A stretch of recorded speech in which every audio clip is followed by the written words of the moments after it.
Hello, everybody. We're going to talk today about the Perspectives program. My name is Kaylee Raber, and I'm the director of the Health Design Lab at Emily Carr University. Also with me is Nadia Bezai, the coordinator, and we'll be speaking on behalf of our collaborator, John Hannon, who teaches in the Communication Design Department. This project is a collaboration between Emily Carr University and Vancouver Coastal Health. The Perspectives program is really all about bringing together design students and people in long-term care to co-design and co-write a series of mini publications focused on stories of people living in long-term care that they wish to share and capture. And you see one example of that above. Today, we're going to talk about this program, how it works, and show you some of the outcomes. But first, let's talk about the purpose.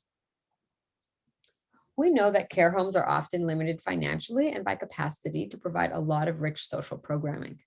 We also know that care homes are trying to find ways to get to know the people who live there better.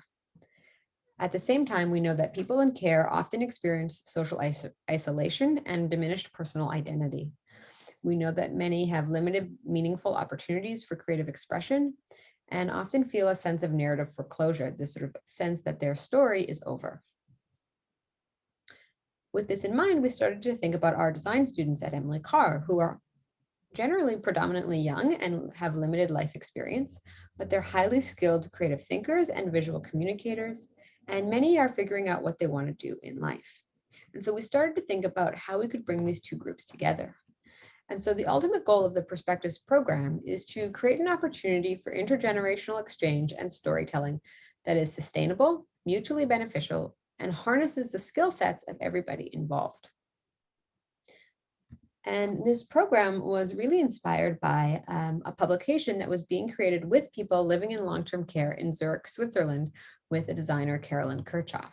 And so we saw what they were doing over there, and we thought, how could we use our design students to connect with people in long-term care to produce something similar?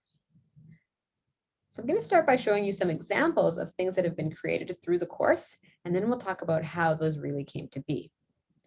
So here's an example of one of the books created called Moments, and this is a collection of stories featuring Vera and her stories. This is one about her romancing a Polish fighter pilot during World War II. Seeing people, many of them older, as young and rebellious really challenges many students' perceptions of who these people are. This is another example called The Cabinet, and it was inspired by the sort of idea of a curiosity cabinet, this notion that memories become treasures that can be examined.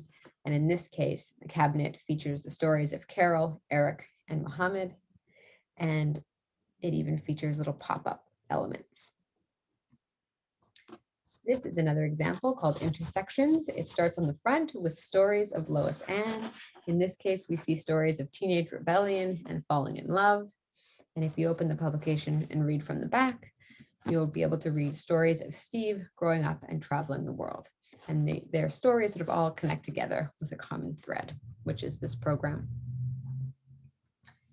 This is another one called Girl Power. This group was really inspired by punk zines, and all of the stories captured here really centered around the idea of female empowerment. And then this last example we'll show you is a really different example that actually was a comic book called Cat Power that was a fictitious story where the participants in long-term care became superheroes in Vancouver. And so it's another idea of how we can create stories together, not only recall stories from our past. So now I'm going to kind of pass things over to Nadia to talk about how do we get to this point? How do we get to these stories? Thanks, Kaylee. So we connected a class of 18 communication design students with 15 people living in long-term care at a local care home. We formed groups by pairing 3 to 4 design students with 2 to 3 participants from that care home. Over the course of a semester, the students visited the site 6 times. The first 2 visits were part of stage 1 and were constructed around introductions and some getting to know you activities. The middle 2 visits were part of the second stage and were focused on co-designing together and gathering content and stories.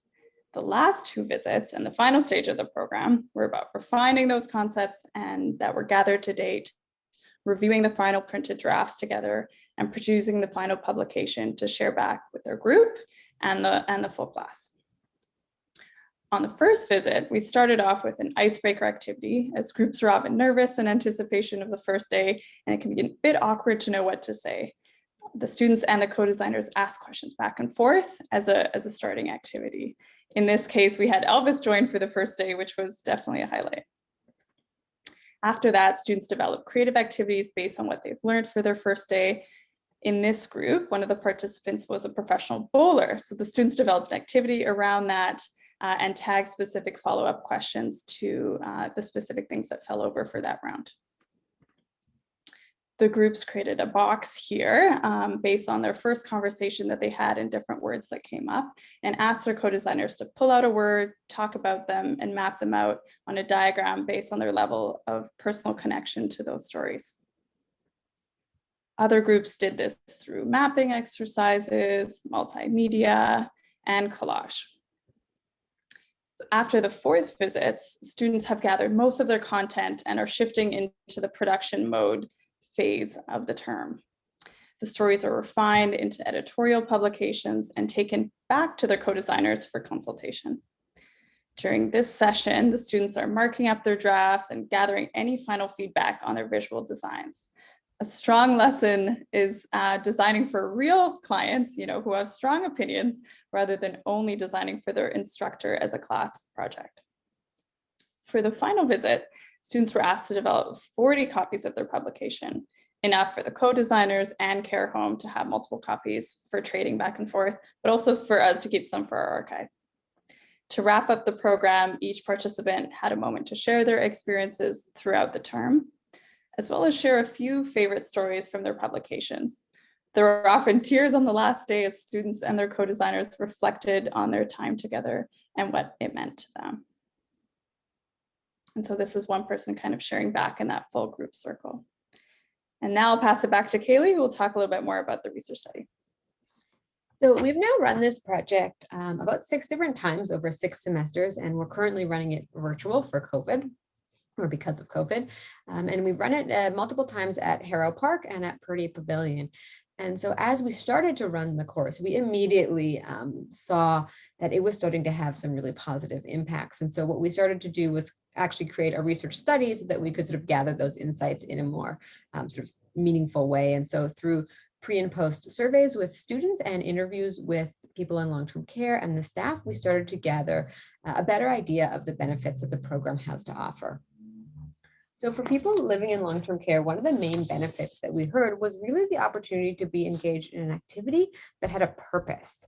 And so it had a purpose both for themselves in terms of connecting with others and in terms of capturing their own story and creating something, but also in the sense that they were actively contributing to the students' education as well.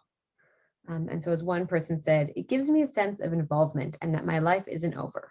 You know that feeling?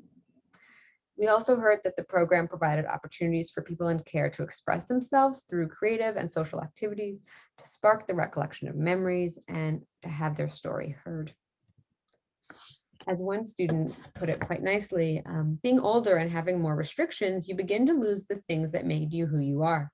As you get older, being a part of something and having things to look forward to can be something exciting, and it can bring happiness into your everyday life.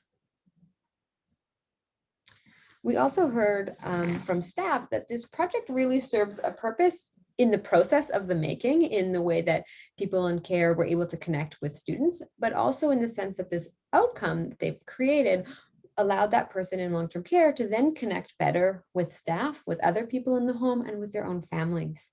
So as one staff member said, not everybody is going to remember that experience or what happened in the moment, but this document or publication is going to allow them to share with other people. So the lasting experience will go beyond just meeting in the group. And then from a student perspective, we really found that the program had a lot of great benefits in terms of teaching the design skills that are part of the curriculum, but also that it gave students new perspectives around their own lives.